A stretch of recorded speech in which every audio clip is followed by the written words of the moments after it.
15주차 2강입니다. 필터 버블로 인한 암울한 미래를 예측하는 단서 보수화입니다.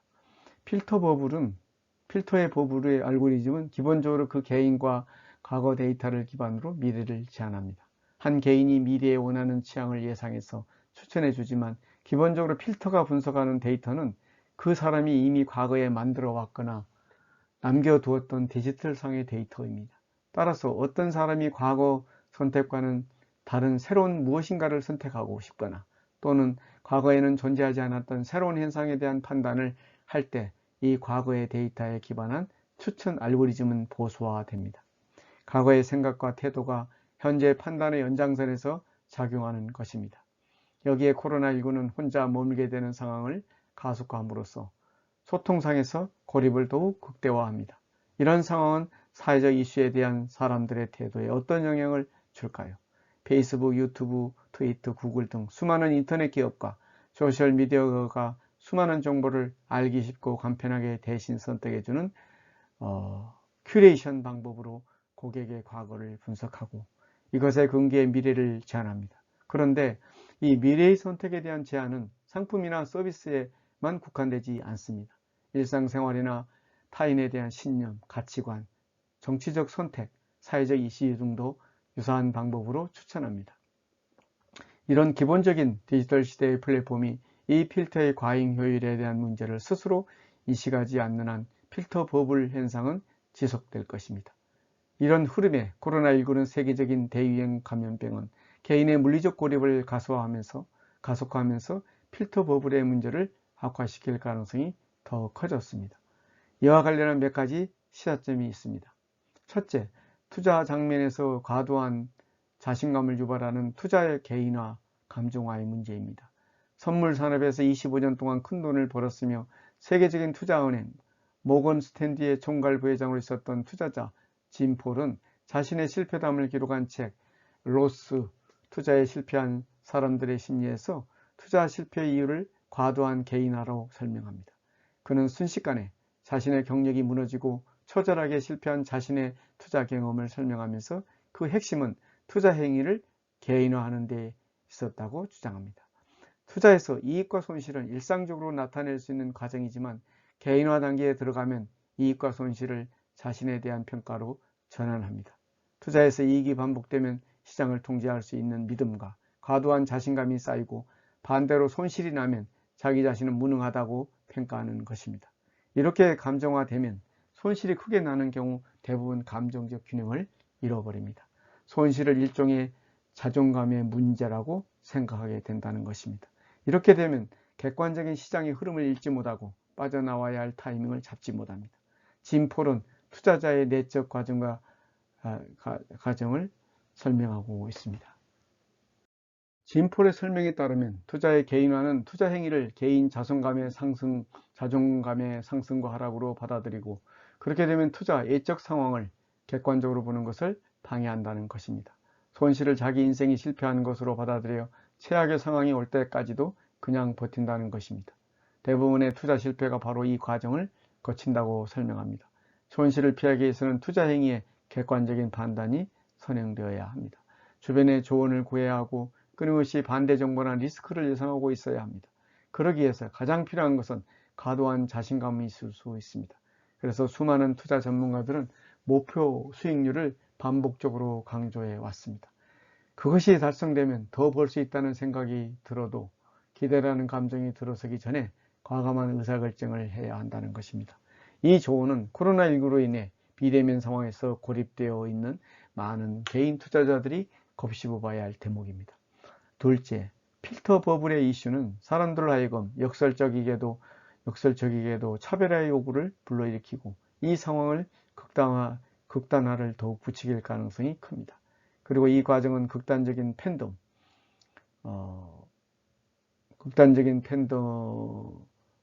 유발하는 가능성이 크다는 것입니다. 필터 버블은 기본적으로 나와 비슷한 성향과 취향을 추천합니다. 하지만 인간은 기본적으로 자기의 정체성을 끊임없이 확인해야 하는 존재입니다. 내 의견에 동조해주는 사람들과 함께 있으면 안전하게 느낍니다. 한편으로는 그 속에서 나는 어떤 사람인가를 끊임없이 고민합니다. 이 정체성에 대한 자각은 인간의 본능에 가깝습니다. 발달 심리학자 에릭 에릭슨은 이런 정체성을 찾는 과정은 인간이 태어나서 죽을 때까지 지속된다고 주장합니다. 타인과 구분되는 나를 확인할 수 있어야 비로소 자신의 존재에 대한 느낌을 가질 수 있다는 것입니다. 이런 주장을 근거로 하면 나의 성향은 필터 버블 속에서 극단적인 행태를 띌 가능성이 큽니다. 왜냐하면 어차피 나와 비슷한 상황의 사람들 속에서 나를 드러내는 방식은 더 세게, 더 과격하게 주장하는 것이기 때문입니다. 이렇게 되면 현재의 비대면 상황과 맞물려 더욱더 비현실적이고 극단적인 주장들이 나올 가능성이 큽니다.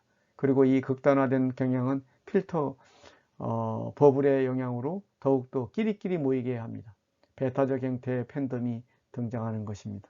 여기에는 적절한 대비가 있어야 할 것으로 보입니다. 이런 극단적으로 구별되는 선택이라는 데이터를 소비자들의 소비 취향으로 활용할지, 정치적 이해관계로 활용할지, 또는 언제나 존재하는 내 편으로 생각하고 나의 애로움을 달래는데 활용할지는 소셜미디어의 성향에 달려 있습니다. 하지만 만약 어떤 이슈에 대한 최소한의 균형 감각을 가지고 싶다면 이런 환경에서 개인이 할 수 있는 것은 거의 유일하게 나와 반대되는 정보를 적극적으로 또는 능동적으로 찾아보는 것밖에는 없습니다. 개인의 선택은 존중받아 마땅합니다. 당연히 개인의 취향과 정치 성향도 차별의 대상이 되어서는 안 됩니다. 하지만 분명한 것은 당신이 과거에 가졌던 신념과 태도를 담아놓는 데이터가 미래의 선택을 하거나 새로운 경험을 하는데 방해물이 되어서는 안 된다는 것입니다. 디지털 디바이드, 편리함과 불편함, 이익과 불이익이라는 경계. 새로운 기술과 제품이 쉴 새 없이 쏟아져 나오는 현대사회는 그러한 기술과 제품들로 삶이 훨씬 더 편리해지고 윤택해지고 있습니다. 그래서 우리는 이러한 빠른 사회 변화에 뒤처지지 않기에 부단한 노력을 기울입니다. 당연히 새로운 기술과 제품을 얼마나 효과적으로 다루는지, 어떻게 정보를 활용하는지가 이제는 개인의 중요한 자산이자 경쟁력이 될 수밖에 없는 시대가 됐습니다. 문제는 개인의 환경과 여건에 따라 정보의 접근성, 활용 능력에 상당한 차이가 날 수밖에 없다는 사실입니다. 전 국민이 사용할 것이라 여겨지는 스마트폰만 하더라도 여전히 어떤 이들에게는 쉽게 가지기 어려운 고가의 제품일 수 있습니다. 요즘 대부분의 활동이 스마트폰을 통해 이루어진다는 것을 감안하면 경제적으로 디지털 기기 구입이 어려운 저소득층, 디지털 기기의 사용에 제약이 많은 장애인과 아날로그에 익숙한 고령층은 남들보다 점점 뒤처지는 삶을 살고 있다 해도 과언이 아닐 것입니다. 새로운 기술과 제품이 쉴 새 없이 쏟아져 나오는 현대사회는 그러한 기술과 제품들로 삶이 훨씬 더 편리해지고 윤택해지고 있습니다. 그래서 우리는 이러한 빠른 사회 변화에 뒤처지지 않기 위해서 부단한 노력을 기울입니다. 당연히 새로운 기술과 제품을 얼마나 효과적으로 다루는지, 어떻게 정보를 활용하는지가 이제는 개인의 중요한 자산이자 경쟁력이 될 수밖에 없는 시대가 됐습니다. 문제는 개인의 환경과 여건에 따라 정보의 접근성, 활용 능력에 상당한 차이가 날 수밖에 없다는 사실입니다. 전 국민이 사용할 것이라 여겨지던 스마트폰만 하더라도 여전히 어떤 이들에게는 쉽게 가지기 어려운 고가의 제품일 수 있습니다. 요즘 대부분의 활동이 스마트폰을 통해 이루어진다는 것을 감안하면 경제적으로 디지털 기기의 구입이 어려운 저소득층, 디지털 기기의 사용에 제약이 많은 장애인과 아날로그에 익숙한 고령층은 남들보다 조금 뒤처지는 삶을 살고 있다 해도 과언이 아닐 것입니다. 정보 취약계층에게는 현대사의 빠른 변화가 편리함보다는 불편함으로 느껴질 가능성이 매우 큽니다. 최근 코로나19 확산으로 유통업계가 빠르게 도입하고 있는 비대면 서비스가 이러한 모습을 확인시켜주는 대표적인 사례라 할 수 있습니다. 디지털 기기에 능숙한 사람들과는 달리 고령층과 장애인 등 디지털 취약계층에서 무인 계산대와 같이 비대면 서비스가 기존의 주문 결제 시스템보다 훨씬 더 어렵고 불편하게 느껴질 수 있기 때문입니다. 디지털 디바이스 편리함과 불편한 이익과 불이익이라는 경계 부분인데요. 그래서 사회 전반적으로 정보 격차와 정보 소외 현상의 심각성을 염려하는 목소리가 상당합니다. 실제 조사 결과를 보더라도 비대면 서비스와 같은 시스템 변화를 감지했을 때 자신이 시대에 뒤떨어진 듯한 느낌을 받고 있는 사람들이 많을 만큼 일상생활에서 정보 이해와 활용에 어려움을 느끼는 경우가 적지 않습니다. 비록 디지털 기기 이용이나 정보 활용 능력이 2018년 조사 때보다 전반적으로 강해진 모습을 보이고 있지만 여전히 상당수는 사회 변화의 속도에 버거움을 느끼고 있다는 것을 알 수 있습니다. 코로나19와 같은 감염병 이슈가 지속된다면 어쩔 수 없이 비대면 서비스 같은 시스템 변화가 필요하다는 주장이 제기될 것입니다. 현재 많은 대중 소비자가 금융, 의료, 외식, 유통 분야 등에서 디지털 취약계층의 어려움이 더더욱 커질 것을 염려하는 목소리가 많은 이유입니다. 때문에 이들의 서비스 접근을 용이하게 하기 위한 배려와 직접적인 노력이 필요하다는 주장에 공감대가 형성되는 중입니다. 특히나 정보 소외 현상이 곧 부익부 빈익분 현상으로 심화되는, 즉 정보가 그 자체로 힘과 권력, 돈이 되는 현대사회를 전망하는 의견이 많은 만큼 어느 때보다도 정부의 역할이 중요하다는 의견이 힘이 실리고 있습니다. 디지털 시대의 혜택을 누리는 사람들이 많아질수록 아이러니하지만 정보 소외 현상이 심각해지고 있다는 사실이 쉽게 외면되는 경우가 많습니다. 하지만 다행스럽게도 정부 및 공공기관, 기업 등에서 디지털 취약계층의 디지털 소외를 방지하기 위한 보용책을 점진적으로 마련하고 있는 추세입니다. 디지털 대전환기를 마주하고 있는 현재 디지털 환경에서 차별받거나 소외되는 취약계층이 생겨나지 않도록 세심한 배려와 관심이 필요할 것으로 보입니다. 지구 살리기 챌린지, 호러가 된 환경재앙. 언제부터인가 환경 이슈는 지구촌 문제라는 거대한 담론의 굴레에서 벗어나 누구나 일상생활에서 피부로 체감할 수 있는 내 삶의 이슈로 자리 잡은 듯한 느낌입니다. 미세먼지 피해와 2018년 발생한 재활용 쓰레기 대란처럼 환경오염의 심각성을 직접 체험하는 사례가 많아지면서 더 이상 나와는 무관한 일로 치부하기가 어려워졌기 때문입니다. 다행히 환경 문제에 경각심을 갖고 머릿속에서만 맴돌던 환경보호 동참 의지를 일상생활에서 조금씩 행동으로 나타내는 사람들이 증가하는 모양입니다. 일회용품의 사용을 줄이고 장바구니를 사용하며 이왕이면 환경에 도움이 되는 쪽으로 소비활동을 고민하는 사람들이 많아진 것입니다. 일련의 경험과 변화를 통해 환경 문제에 책임을 느끼면서 친환경 소비를 하려는 움직임이 커진 것으로, 특히 일회용품을 사용하면 왠지 기분이 좋지 않다고 말하는 소비자가 증가한 점은 매우 고무적인 변화라 할 수 있겠습니다. 물론 여전히 커피 전문점에서 커피를 테이크아웃하고 간편 가정식 제품과 배달 음식을 즐겨 먹으며 넘쳐나는 일회용품을 빈번하게 마주대야 하는 상황이기도 합니다. 하지만 코로나19 사태가 발생하기 전만 하더라도 일상생활에서 환경보호를 실천하려는 다양한 노력들은 전보다 더욱 구체화될 것으로 전망되기도 했습니다. 상당수 소비자들이 환경보호를 소비활동의 중요한 기준으로 삼으며 세제와 같은 화학물질이나 음식물 쓰레기 배출을 줄이려 합니다. 환경보호에 필요한 비용을 기꺼이 부담하는 등 개인적인 편의보다 환경을 위해 번거로움을 감수하는 의지를 드러내고 있기 때문입니다. 특히 일회용품 사용이 곧 환경오염의 주범이라는 인식이 90.8%에 달할 만큼 일회용품 사용에 상당한 제의식을 갖고 있는 경우도 많습니다. 코로나19 사태로 비닐 등 다양한 플라스틱 포장재와 일회용품 사용이 다시금 늘어나고 있지만 습관적인 행동이 환경오염에 영향을 끼치고 있음을 스스로 자각한 소비자들이 많기에 소비생활 태도를 친환경적으로 바꾸기 위한 의식적이고 지속적인 노력은 계속 이어질 것으로 예상됩니다.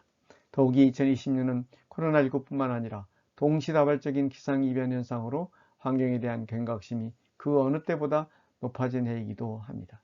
환경보호를 위한 소비 태도가 많은 대중들의 지지를 얻게 될 가능성이 높기 때문에 일회용품 제조업체나 기업들은 장기적 관점에서 이러한 소비 태도에 대응하기 위한 구체적인 방안, 이를테면 친환경 패키징이나 포장재 개발 또는 포장재 사용을 최소화할 수 있는 패키징 디자인 등을 신속하게 모색할 필요가 있을 것으로 보입니다. 지구 살리기 챌린지, 호러가 된 환경재앙에서 이어서 설명하도록 하겠습니다. 호텔 이용 시 제공되는 일회용품 어메니티를 규제하자는 주장이 힘을 얻는 것도 이러한 소비 행태의 흐름과 밀접한 관련이 있습니다. 객실 내 무료로 제공하는 샴푸, 로션 등의 어메니티 용품은 자원 낭비라는 지적과 함께 환경오염의 주범으로 꼽히고 있어 이미 다수의 글로벌 숙박 체인들이 대용량 용기로 어메니티 서비스를 제공하기 시작했습니다.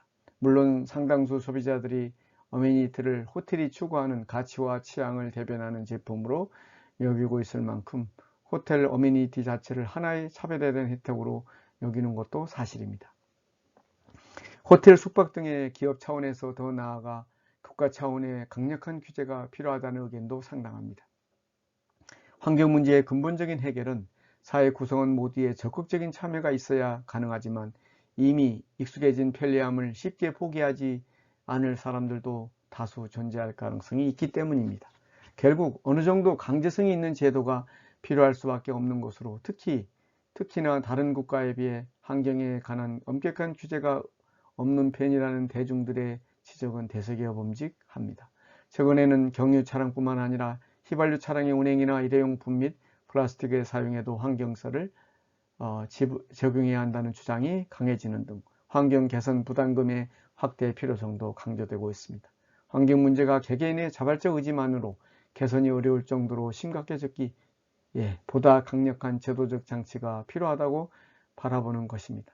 물론 환경 개선 부담금 제도가 생활 물가를 상승시킬 우려도 있지만 기본적으로 제도의 효용성을 높게 평가하는 경우가 아직까지는 지배적입니다.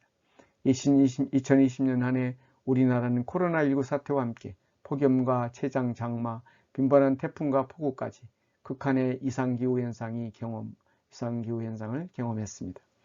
전문가들은 한반도의 기후 규칙성이 깨져 장기적인 기후 관측이 더 이상은 힘들 것이라는 전망까지 하고 있는 상황입니다.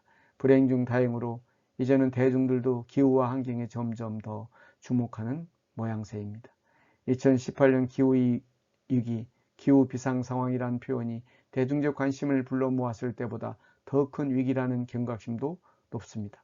이럴 때일수록 가장 필요한 것은 국가 차원의 강제성 있는 정책과 편리한 생활을 일정 부분 포기하려는 소비자 스스로의 노력입니다. 그렇게 해야 앞으로 무슨 일이 일어날지 모르는 불안감보다 조금이나마 안전하고 안정된 내일을 꿈꿀 수 있게 해외에서의 지식재산권 보호에 대해서 얘기를 나눠보도록 하겠습니다. 라이센싱으로 말미암아 지식재산권이 침해받는 것을 막기 위해 기업들은 자신의 지식재산권에 대한 보호책을 강구해야 합니다. 이러한 보호법에는 크게 특허권, 상표권, 비밀유지 방법이 있습니다. 특허란 정부가 인정하는 일정 기간 독점적인 제조, 판매의 권리입니다. 특허는 각국마다 서로 다른 체제를 갖고 있으며 각국마다 개별적으로 신청하여야 합니다. 현재 파리 조약은 세계 50여 개 국가가 가입한 조약으로 한 국가에서 특허권이 인정되면 다른 조약 가입국에서도 1년 동안 우선적으로 특허권을 신청할 수 있는 권한을 부여합니다. 특허의 정해진 기간 동안 독점적 권리를 보장해 주지만 그 대신 특허 신청 기관은 특허의 신청을 위해 자신의 기술 내역을 공개해야 합니다. 따라서 기술은 특허를 얻는 대신 기술을 공개할 것인가, 또 특허를 신청하지 않고 기업 비밀 행태로 유지할 것인가를 고려해야 합니다. 상표는 다른 제품과 구별하기 위해서 생산자 또는 판매자가 사용하는 상징, 고안물, 이름을 의미합니다. 특허와 마찬가지로 상표도 각국에 등록하여야 하며 보호기간은 7년에서 25년 사이입니다. 상표는 각국마다 먼저 등록한 기업이 소유자가 되므로 자신의 의도하는 상표를 미리 각국에 신청하여야 합니다. 파리 조약에서는 한 국가의 상표권을 등록하면 6개월 동안 다른 국가에서도 우선적으로 등록할 수 있는 권한을 부여합니다. 영업비밀은 기업이나 개인 사업자가 보유하고 있는 비밀로서 그것을 이용하는 자가 그것을 이용하지 않는 자보다 기업 경영상 유리한 지위를 확보할 수 있는 기술상의 정보 또는 영업상의 정보 및 기술 사업 운영에 관한 경영상의 유행무형의 정보 또는 지식을 말합니다. 다시 말하면 영업비밀이란 공연히 알려져 있지 않은 미공개된 정보로서 경제적 가치를 가지는 정보여야 합니다. 또한 주관적인 비밀 보호 의지와 객관적으로 관리하고 있음을 알 수 있을 정도의 비밀 유지 노력이 필요하며 그 비밀은 생산 방법, 판매 방법, 기타 영업활동에 필요한 유용한 기술상, 경영상의 정보일 것을 요구합니다. 특허와 같이 기술상의 정보만을 요하는 것이 아니라 경영상의 노하우도 영업비밀로 관리하며 보호받을 수 있습니다. 그러나 영업비밀은 특허나 저작권처럼 출원 등록을 통해 모든 사람에게 공개함으로써 독점 배타적 권리를 인정하여 보호되는 것은 아닙니다. 영업비밀은 그 자체를 공개하지 않고 비밀로 관리하고 보호하는 것은 기업 자신의 문제이며, 관리하고 보호하는 기업만이 활용함으로써 이익을 누릴 수 있고 공개되면 그 이익을 잃게 되는 것입니다. 영업비밀은 보유 사실 자체를 비밀로 하기 때문에 제3자는 보유 사실과 누구의 소유인지 알 수 없는 경우가 많습니다. 그러므로 영업비밀은 특허처럼 보유한 그 자체를 보호해주지 않습니다. 따라서 기업 스스로 침해 또는 유출되지 않도록 사전 보호가 최선의 방법입니다. 따라서 불법 부정한 행위는 개입되지 않는 한 공개되면 그 누구나 그 정보를 활용할 수 있으므로 독자적인 사용 가치를 잃게 됩니다. 따라서 영업비밀은 비밀로 관리하는 것이 가장 중요한 과제입니다. 라이선싱 사업의 수익성 분석. 기업은 글로벌 사업 방식으로 라이선싱 선택 시 수익을 충분히 검토한 뒤에 결정하여야 합니다. 라이선싱 수입은 해당 시장의 잠재력과 라이선스 도입업체의 마케팅 능력과 로열티 비율에 따라 결정됩니다. 라이선싱의 대표적인 수익 항목은 매출액의 일정 비율로 정해지는 로열티입니다. 시장 잠재력은 라이선스 제공업체의 시장 선택과 관련된 문제로 객관적인 시장 잠재력 평가가 매우 중요한 과제가 됩니다. 로열티 비율은 쌍방의 협상과 상황을 반영하여 결정되며 계약에 명시됩니다. 매출액에 따른 경상 로열티에 라이선싱으로부터 창출될 수 있는 수익은 아래와 같습니다. 이들은 계약 내용이나 라이선싱의 성격에 따라 달라질 수 있음은 물론입니다. 라이선싱의 수익성 분석 다음은 계약 기간에 걸쳐 라이선싱 도입 기업에게 이전되는 기술 및 서비스와 관련된 모든 추가적 비용을 평가하는 일입니다. 라이선싱 계약에 따른 라이선스의 이전 과정과 관련 서비스 제공에 수반되는 추가적 비용은 크게 기회비용, 착수비용, 유지비용 세 가지로 분류됩니다. 기회비용이란 라이선싱 방식을 택함으로써 포기하게 되는 다른 진입 방식으로서의 수익 가능성 상실분을 의미합니다. 이 기회비용은 향후 전략 방향과 계획에 따라 평가되며 현재 수출의 손실액, 잠재적 수익의 손실 같은 비용을 포함합니다. 착수비용은 라이선스 도입 기업으로 하여금 라이선싱된 기술을 바탕으로 하여 제품을 생산하고 판매할 수 있게 돕는 과정에서 발생되는 모든 이전 비용을 말합니다. 초기 착수비용은 라이선싱 계약을 준비하기 위한 사전 비용과 계약 개시 후 정상화되기까지의 초기 발생 비용으로 전부 또는 일부를 정액으로 라이선싱 도입업체에 요구하는 것이 일반적입니다. 시장조사 및 대상업체 선정 비용을 제외한 초기 착수 비용은 해당 기술 패키지의 복잡성과 라이선스 도입업체의 기술 수용 능력에 크게 좌우됩니다. 유지 비용은 보통 5년에서 10년 사이의 계약 기간이 걸쳐 라이선싱 사업의 수익성이 확보되고 계약이 정상적으로 유지되도록 하기 위한 제반 비용으로 라이선스 제공 기업에게 요구되는 비용입니다. 라이선싱의 협상 과정인데요. 기업이 스스로 사업 방식으로 라이선싱 전략을 사용하기로 결정하였다면 수익성 분석과는 라이선싱 협상을 위한 가이드라인으로 활용할 수 있습니다. 라이선싱 협상을 위한 라이선스 제공 기업의 첫 번째 과제는 진출하고자 하는 현지 국내에서 가장 유명한 라이선스 도입 대상 기업을 찾아내는 것입니다. 잠재적 라이선스의 탐색인데요. 라이선스 도입업체 후보를 선정하기 위한 심사 과정은 보통 다음과 같은 4단계를 거치게 됩니다. 라이선스 희망 프로필의 결정, 라이선스 예비 후보자의 탐색, 라이선스 예비 후보자의 평가와 비교, 최적의 라이선싱 후보자 선정입니다. 라이선싱 협상은 직접 만나서 하는 것이 일반적이고 협상 기간은 보통 6개월에서 1년이 걸립니다. 라이선싱 사업 당사자들의 비용과 수익은 계약 기간 동안 상대방의 성과는 물론 시장 상황 및 기타 외부 요인의 변동에 따라 달라질 수 있습니다. 그러므로 라이선스 제공 기업은 라이선싱 사업 이용과 더불어 정치적 위험도 협상 가격의 산정 시 반영시키도록 해야 합니다. 라이센싱 계약입니다. 협상의 성공적인 기결은 라이센싱 계약의 체결로 마무리됩니다. 물론 구체적인 내용은 계약 당사자 사이의 합의에 의해 달라질 수 있습니다. 프랜차이징입니다. 프랜차이징은 프랜차이저가 프랜차이지 가맹회사에게 상호, 상표, 기술 따위의 사용권을 허가해주고 사업체의 조직, 마케팅 및 경영 방법의 이전을 통해 계속적으로 지원해주는 방식입니다. 라이센싱의 경우와 같이 프랜차이징은 실질적인 자본 투자 없이 해외로의 진출을 가능하게 합니다. 이러한 점은 특히 수출이 곤란한 제품이나 전 세계적인 영업망을 구축하는 데 비용이 많이 소요되는 서비스 산업에서 중요한 의미를 갖습니다. 또한 소비자의 직접적인 접촉이 중요한 성공 요소인 사업에서는 프랜차이징이 유용합니다. 이를 통해 현지 고용원과 고객을 다루는 데 익숙하며 현지의 독특한 환경을 이해할 수 있는 현지 사업자의 사업가적 능력을 활용할 수 있습니다. 프랜차이징은 라이센싱의 한 형태라고 볼 수 있으며 프랜차이징이 라이센싱보다 가맹사의 운영에 보다 강한 통제가 가능합니다. 라이선스 계약이 기술이나 브랜드만을 일정 기간 동안 공유하는 것에 비해 프랜차이즈는 품질 관리, 경영 방식, 사업체 조직 및 운영에 관한 지원, 마케팅 지원 등 프랜차이저가 프랜차이지를 직접적으로 관리하거나 통제합니다.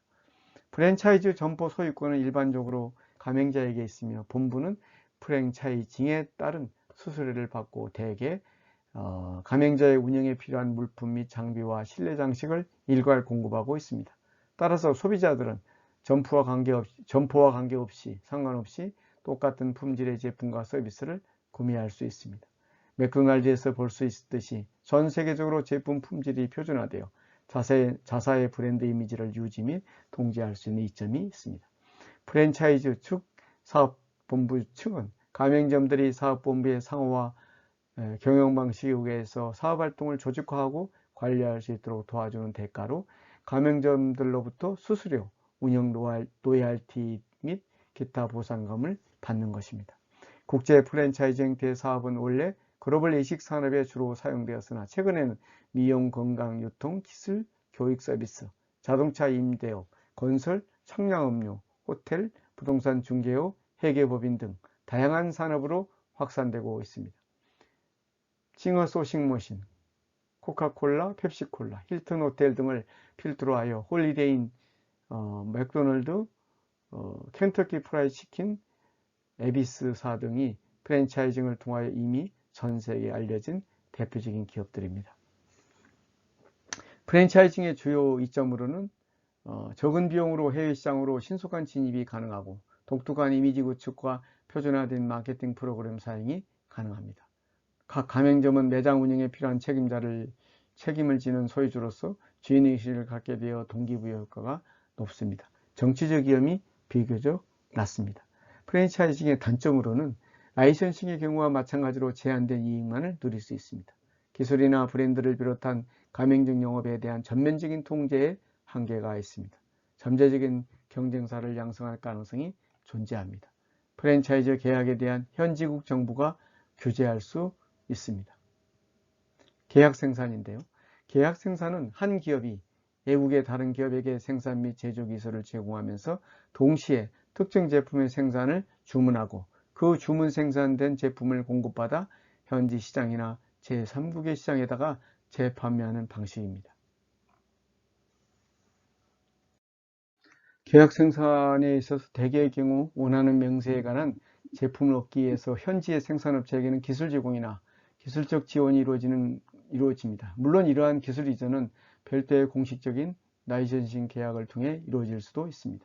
계약 생산은 기술 제공이라는 측면에서는 라이선싱과 비슷하고 현지 생산과 마케팅이라는 점에서는 해외 직접 투자와 비슷하지만 생산된 제품을 직접 판매한다는 점에서 라이선싱과 다르고 생산에 대한 자본 투자가 없다는 점에서 직접 투자와 다릅니다. 따라서 계약 생산은 라이선싱과 해외 직접 투자의 중간 형태로 볼 수 있습니다.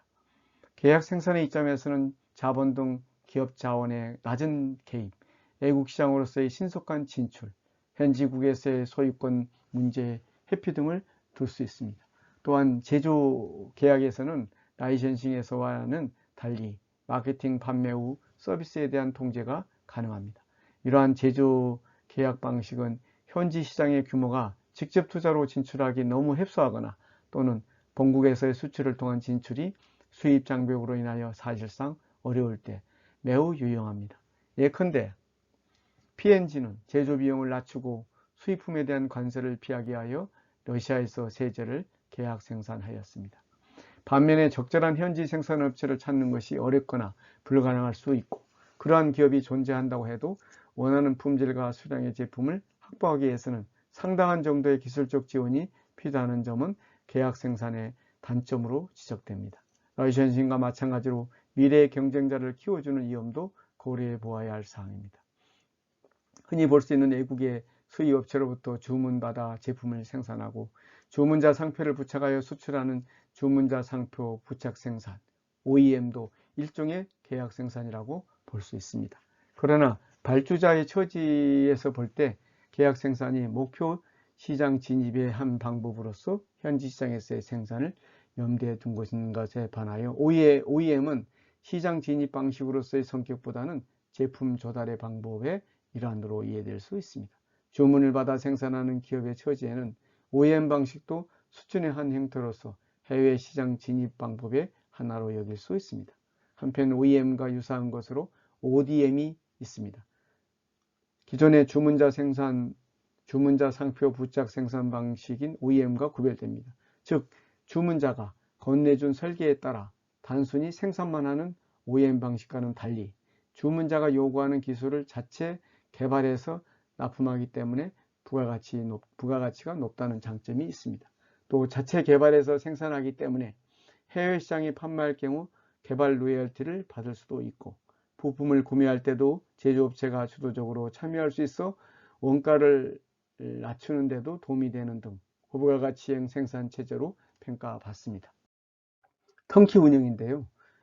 국내의 중공업 대행업체들은 해외 발주자를 위하여 원자력 발전소, 생산공장, 석유 시추 시설 따위를 건설 내지 시공하고 이를 가동 직전의 단계에서 넘겨주는 턴키 운영 방식을 많이 활용하고 있습니다. 흔히 턴키 운영 방식을 플랜트 수출이라고도 합니다. 한 걸음 더 나아가 설비 시설이 완료된 후에도 발주자가 해당 프로젝트를 독자적으로 운영할 수 있도록 경영관리, 종업원 훈련 및 기술 지원 등의 제반 서비스를 제공하는 경우도 있습니다. 이러한 서비스 일체를 포함하는 방식은 턴키 플러스라고 부릅니다. 턴키 운영을 위한 계약이란 특정의 프로젝트와 관련해서 모든 설비가 가동되는 상태로 하여 소유주에게 인도하기로 하는 일괄 수주 계약을 일컫습니다. 턴키 프로젝트는 일반적으로 그 규모 자체도 클 뿐 아니라 설비의 특징, 발주자의 요구사항 따위가 매우 다양하기 때문에 어떤 표준화된 계약 이행을 찾기가 어렵습니다. 따라서 계약 체결 시 세심한 주의가 요구됩니다. 또한 턴키 계약은 계약 당사자가 현지국 정부인 경우도 많아 그 자체로서 정치적 위험에 노출된다고 볼 수 있습니다. 즉, 계약 취소나 강제적인 재협상을 요구하기도 하며 현지 정부의 재량에 따라 청구가 가능한 입찰 보증금이나 계약 이행 보증금 따위를 인행의 지급 보증과 함께 요구할 수도 있습니다. 많은 경우 턴키 계약은 여러 당사자들의 다양한 글로벌 경영 활동을 결합하여 이루어집니다. 풀 턴키 방식을 대신하는 새로운 건설 프로젝트의 수주 방식으로 BOT가 활용되고 있습니다. 공장이나 설비를 건설한 뒤 일정 기간 동안 직접 운영함으로써 투자비와 이익을 회수하고 설비를 현지 정부나 기업에게 양도하는 형태의 국제사업 방식입니다. 이 방식은 발주자가 거액의 자금을 준비할 필요가 없으므로 대외 채무의 증가로 어려움을 겪고 있는 개발도상국으로서는 메리트가 큽니다. 또한 플랜트 운전을 위해 운전의 노하우도 습득할 수 있어 기술 이전에도 기여합니다. 원자력 플랜트나 고속도로의 건설 운영이 추가됩니다. 다만 운전 개시 후에 수요 상황을 사전에 정확하게 파악하여 플랜트의 규모나 건설 스케줄을 계획해야 할 필요가 있다는 등의 문제점도 지적되고, 국제경영관리 계약입니다. 국제경영관리 계약이란 특정 국가의 기업이 일정 기간 다른 국가에 있는 기업의 경영 업무를 대신 맡아 관리할 수 있도록 하는 것을 내용하는 협약을 일컫습니다. 이는 기업의 소유와 경영을 분리하여 전문 경영인에게 기업 경영을 임하는 오늘날의 세계적 경영 현실을 경영 현실을 글로벌 경영에 적용시킨 것으로 볼 수 있습니다. 이러한 계약 하에서는 해외 직접 투자의 경우와 달리 일반적으로 경영 이음을 받은 사항은 일상적인 업무에 한정되며 새로운 자본 투자, 장기 차입, 배당 결정, 기타 중요한 경영 정책의 변경 또는 소유권 변경과 같은 중요한 의사결정에 대해서는 관여하지 못하는 것이 상례입니다. 이러한 경영관리 계약은 호텔, 레스토랑, 병원 등 서비스 산업이나 공항 서비스, 부동산 관리, 전산 업무 관리 등 특정 서비스 기능에 주로 활용됩니다. 예를 들어 호텔 산업의 경우 소유회사는 자산관리에만 전념하고 경영회사가 호텔 경영에 관한 전권을 행사하며 소유와 경영이 분리됩니다. 즉 소유회사는 토지와 건물을 출자하여 호텔을 건설하고 소유합니다. 경영회사는 자산관리를 제외한 인사, 구매, 격리, 영업 등 모든 경영활동에 책임을 집니다. 경영회사의 상호가 사용되고 표준화된 경영기법들이 예약, 객실관리, 식당, 마케팅 등 여러 부분에 도입됩니다. 그리고 대부분 경영회사에서 직접 직원을 파견하여 호텔 업무를 관리합니다. 따라서 프랜차이징 계약에 비해 계약 당사자 사이에 강한 유대감을 갖게 됩니다. 경영관리 계약은 그 자체만으로 적은 위험 부담으로 해외 시장에 참여할 수 있는 기회를 제공하지만 수입 면에서는 일정 기간에 걸쳐 일정에게 수수료만 한정되게 됩니다. 해외 시장 진출 전략 차원에서 볼 때 경영관리 계약은 기업에서 장기적인 시장 구축에 기회를 부여하지 않으므로 합작 투자나 프로젝트 등의 여타 다른 제휴 방법들과 병행하여 사용되는 것이 바람직합니다. 기말고사 주요 포인트를 설명하겠습니다. 8주 때 주요 포인트로는 세계화 4.0이란 비즈니스 경쟁력의 원천, 4차 산업혁명 시대 비즈니스 경쟁력, 9주에는 해외 마케팅은 무엇인가, 국제 가격은 어떻게 정하나, 글로벌 경영의 영향, 10주, 11주, 12주, 13주, 14주 각각 주요 포인트를 설명했습니다. 그 중에서 8주에 세계화 4.0, 국제가격은 9주에 국제가격은 어떻게 정하나, 10주에 환 리스크를 최소화하게 한 방법, 11주에 글로벌 가치 사슬, 신보호주의 무역, 12주에 세계무역기구 WTO, 13주에 미중무역전쟁, 한국의 대책은, 14주 코로나19의 충격과 세계경제의 조성력, 이 부분에 대해서는 필히 과제로 출제될 예정입니다. 지난 기말고사 때 난이도 문제에 있어서 쉽게 문제를 출제할 생각입니다.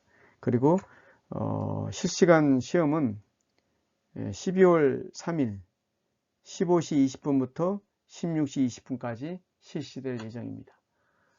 지금까지 15주 동안 여러분들이 열심히 공부해 주셔서 감사합니다. 수고했습니다.